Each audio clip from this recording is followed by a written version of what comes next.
Hey, what's up, you guys? It's Yale from Callus. It's been around 24 hours since the Jeffree Star apology is coming out. I'm going to be giving you guys my reaction to the reactions of the community in general, and some of the popular opinions that were going on. And I'm learning a lot myself, but I definitely get the gist of the story. But I wanted to show you guys this kind of quick update. I'm sure people are not going to be happy about this. Just less than 24 hours before the apology, Jeffree Star is already flashing off some news. So he gives his fans an awkward kind of Sunday message before flashing expensive Dior shoes.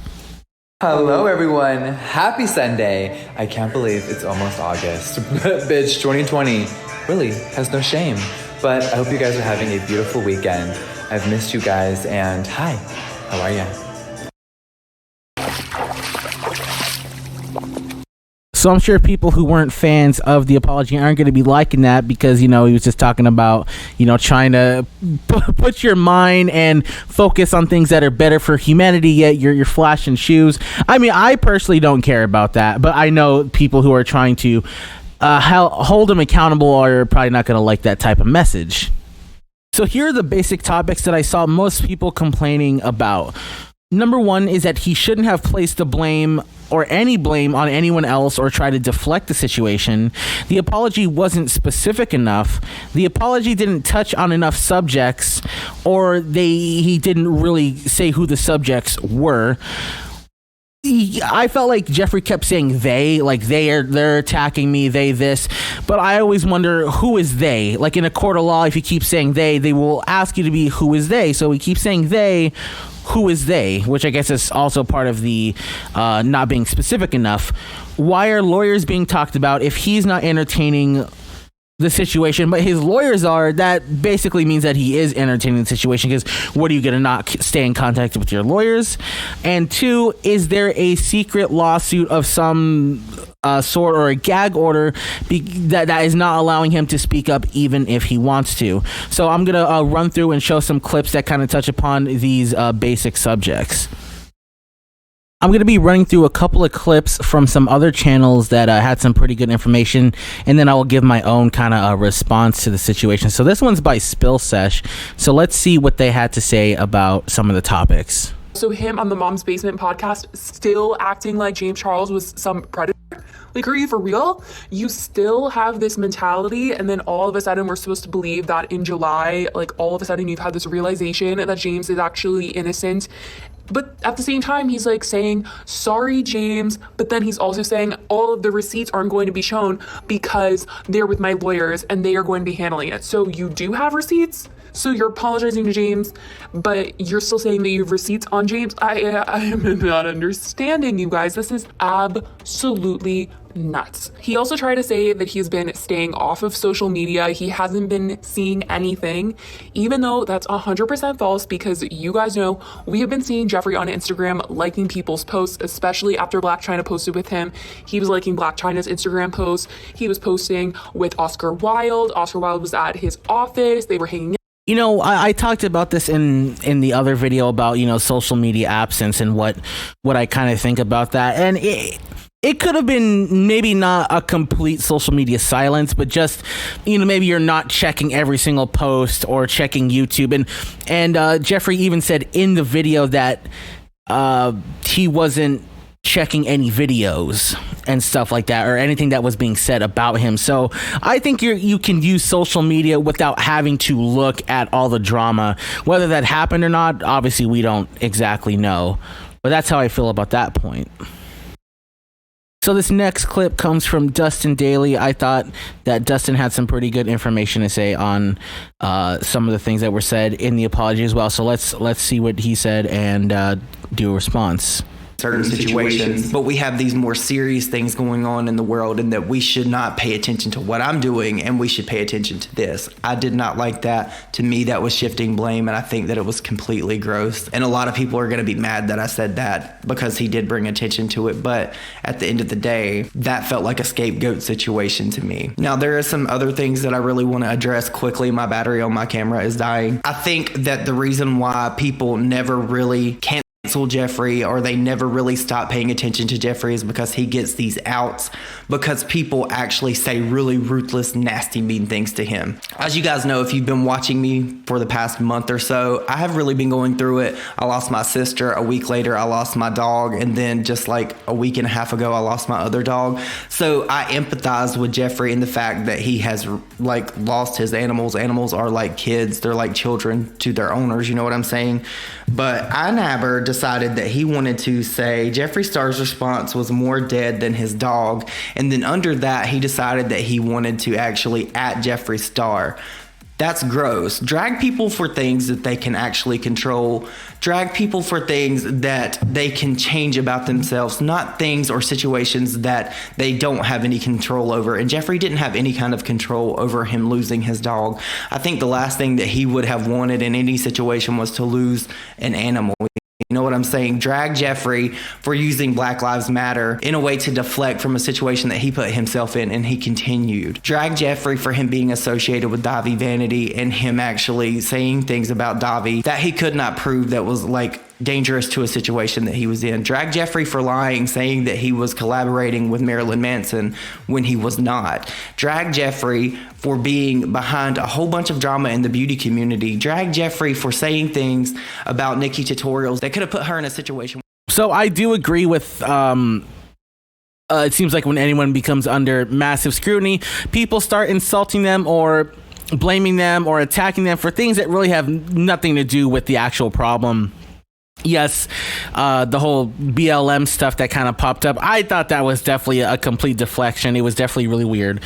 But, you know, I'm not going to say that it was horrible. You know, it seems like a lot of people are being harsh on Jeffree for the apology, especially due to his past apologies and all the, you know, situations surrounding, for all the situations stemming around his past apologies. People are saying that, oh, well, this is just like a repeat of what you said the last time. How can we trust you this time? And, you know, again, once Jeffree continues to say that he knows he messed up, so he's taking accountability. So it's kind of hard to really like push down on the situation when, whether it was genuine or not genuine, the person is saying that they were wrong. They just didn't get specific enough as to why they were wrong is what people are mad about, which I think could be kind of unfair if you think about it. Didn't apologize to Jackie Aina.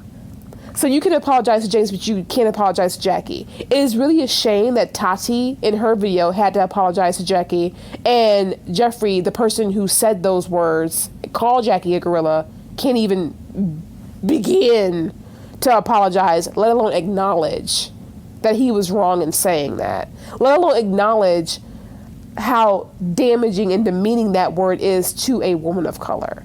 Now, I know that Jackie has been removed herself from this drama, especially with Jeffree Star, and she's not really bothered by it. However, it doesn't make it any less wrong.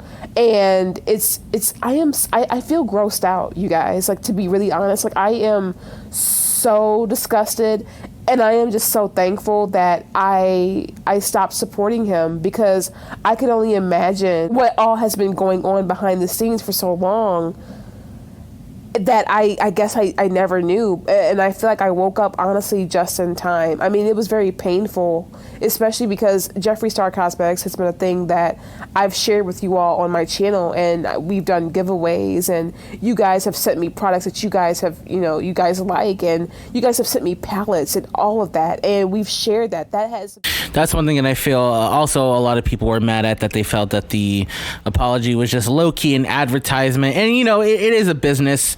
You have to, there's going to be a lot of exposure on that video. There shouldn't be any reason not to mention anything that you're going to be selling, right?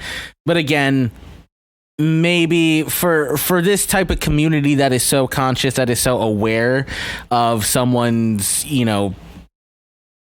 kind of insecurities, that's probably not the best decision, but why not? I'm not going to down someone for that. But yeah, a lot of people were in support. I don't know if this is going to really shift his fan base as much as I think people think it will. That dislike ratio, obviously I know likes aren't everything, but it's a pretty positive ratio. So I feel like most people are okay with his apology. And or even if they don't like it, it was like, well, it's the best you could really muster. Because there have definitely been apology videos where the dislike ratio is completely in the negative, completely panned and made fun of. Where this is more about, okay, it was an apology, but you didn't say enough in the apology. And again, that could be either nitpicking or it could be a valid reason depending on how you look at it. If there is court stuff going on, obviously Jeffree's not going to be allowed to say anything more. So this clip from Sebastian Williams touches upon a very interesting subject that has to do with Jeffree Star saying that someone was in his ear about the drama, believing the hype, and that people were in his and Shane's ear about telling Taddy to make a video about James to basically, you know, as the AC people would say, a smear campaign against James Charles. Then who was the people in his ear, and why are they not being brought out to the forefront? Why are they not the ones in trouble? And if there is a placing of blame, it would be on these imaginary they told me this. Who's they? So let's see what Sebastian has to say about the situation. Haven't seen anyone talk about this. Who was in Jeffree's ear? We want to know who was in Jeffree Star's ear. Jeffree Star is one of the biggest creators on the platform who was talking to Jeffree Star about James Charles and was negatively impacting Jeffree Star's opinion. Now, Jeffree Star is also going on about Black Lives Matter, and he's talking about, you know, Breonna Taylor and her case and everything, and that is all fantastic, of course, but it's completely irrelevant to the situation. Yes, it is amazing to bring awareness to it. And did I get swept up into the bullshit again? Of course I did. And for that, I'm forever embarrassed of. Now, Breonna Taylor still has no justice. Black trans women are being murdered every day and the news is silent. Jeffree Star can easily sit in his studio and do a fundraiser and, you know, raise money for the cases or the charities or the petitions, and he could do like a dedicated video on this topic, but he hasn't even shared anything on his YouTube channel. So I think it's a little bit hypocritical to now say, yeah, that is kind of messed up. You can't bring awareness to a subject or bring it up as a defense and then not actually be supporting it actively yourself. I do think that is kind of a cop-out. It's kind of a PR stunt, media-trained answer. Like, oh, wait, but there are like actual bigger things going on. So like, we should not talk about this, which I think is more of like a deflecting behavior. It has nothing to do with each other. And then in the end, he actually promotes his own brand, saying like, oh, we have so many amazing projects coming in August. What is next? You guys know Jeffree Star Cosmetics will never be slowing down, and I'm so excited for everything that is coming for the rest of 2020. All I know is that he apologizes to James, which indicates to me that he was in the wrong, like Jeffree Star was in the wrong, because otherwise there's no need to apologize. So I personally think that, you know, Jeffree Star for sure was being led on by this person who he has this voice memo from or recorded it from, and that altered his image of James Charles, and that he then later, you know, used that information to turn. Yeah, so that's very like, why would you believe someone from a voice memo? See, considering stuff like that, you, unless it was a really good friend, I would feel like you would only trust a really good friend. If I was telling my friend something bad about another friend, I feel like that friend I'm telling would have to be very close with me for them to trust what I have to say. So, you know, how many people are that close to Jeffree that they could warp his opinion of James Charles, right? It would have to be someone pretty big. They're close to him, Shane. So that kind of leaves very few people out of the equation. What do you guys think about that?